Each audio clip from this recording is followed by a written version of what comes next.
आज हम आपको किशन कुंड ले चलते हैं। सीताराम जी मंदिर के दर्शन कराएंगे। आप देखिए रास्ते के अंदर यहाँ से किशन कुंड का रास्ता शुरू होता है। यहाँ देखो कितनी सांभरी हैं ये हिरन, काफ़ी नीचे उतर जाते हैं सागर जलाशय में जल पीने के लिए। गर्मी का मौसम है इसलिए ये नीचे आ जाते हैं सारे के सारे। और यहाँ लोग बाग अनाज डालते हैं, जानवरों के लिए चुग्गा डालते हैं, तो वही अनाज भी खाते रहते हैं। लंगूर भी हैं, आपने देखा ये लंगूर भी है। आगे देखो ये और आ रही है नहर में, जो किशन कुंड से नहर आ रही है उसमें ये उतर के और सांभरी आ रही है नीचे। एक साइड में सीढ़ियाँ हैं, एक तरफ ये नहर है, तो नहर ये अपने सुरक्षा की दृष्टि से नीचे उतर आती हैं यहाँ पे। आगे अपन चलते हैं। देखो ये किशन कुंड पहुँच गए अपन। किशन कुंड की जो ऊपरा है तो इन आलों में से बाहर आता है पानी, ऊपरा का पानी बाहर आ जाता है और ये कमरा बना हुआ है, उसमें स्नान करते हैं लोग वहाँ। और स्नान करके बाहर की तरफ जो ये नहर दिख रही है, ये नाली, इससे जाकर बड़ी नहर के अंदर पानी चला जाता है जो नीचे जाके सागर में मिलता है। ये जो कमरे सामने दिखाई दे रहे हैं ये कपड़े चेंज करने के लिए कमरे बने हुए थे। इस रूम ऊपरा में से पानी आता तो यहाँ पे सब नहाते इसके अंदर और वो कपड़ा चेंज करते। इस साइड में अब ऊपर चलते हैं अपन। तो आप देखिए यहाँ पे पुराना जब से किशन कुंड बना था, राजा महाराजा के समय का ये धूना है साधु संतों का। यहाँ पे साधु तपस्या करते थे। उस समय बड़ा बियाबान जंगल था, यहाँ तक लोग बाग आ ही नहीं पाते थे।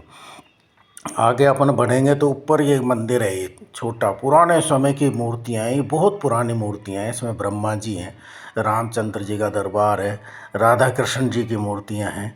ये आसपास जो कोठरी बनी है इसके अंदर भी साधु संत तपस्या करते थे। ये प्रतिमाएं हैं यहाँ स्थापित कर रखी है, ब्रह्मा जी की है, राम जी की है, सीता जी की, लक्ष्मण जी की, राधा कृष्ण जी की। फिर आगे बढ़ते हैं तो अपन ये जो किशन कुंड कहलाता है ये कुंड है।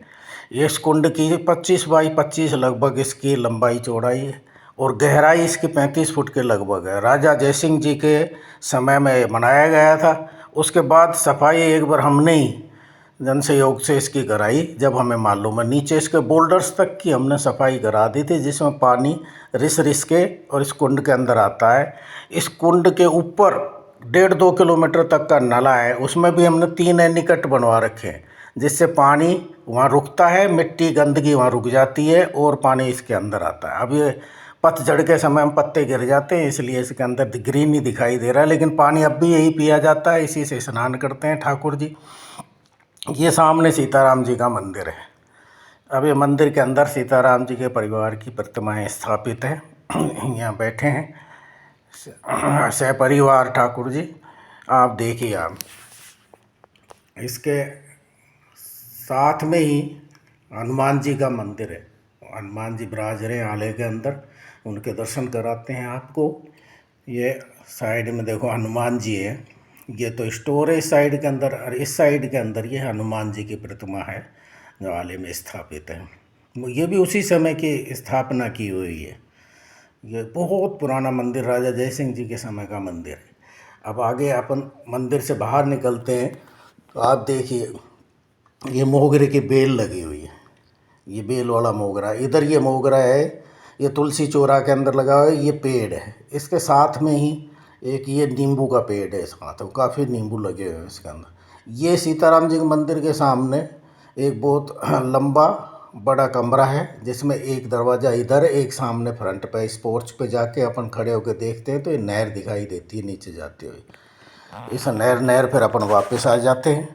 तो ये वीडियो अपना आप समाप्त करते हैं। आप लोग इसको सब्सक्राइब कीजिए, लाइक कीजिए, आइकॉन बेल बजाइए।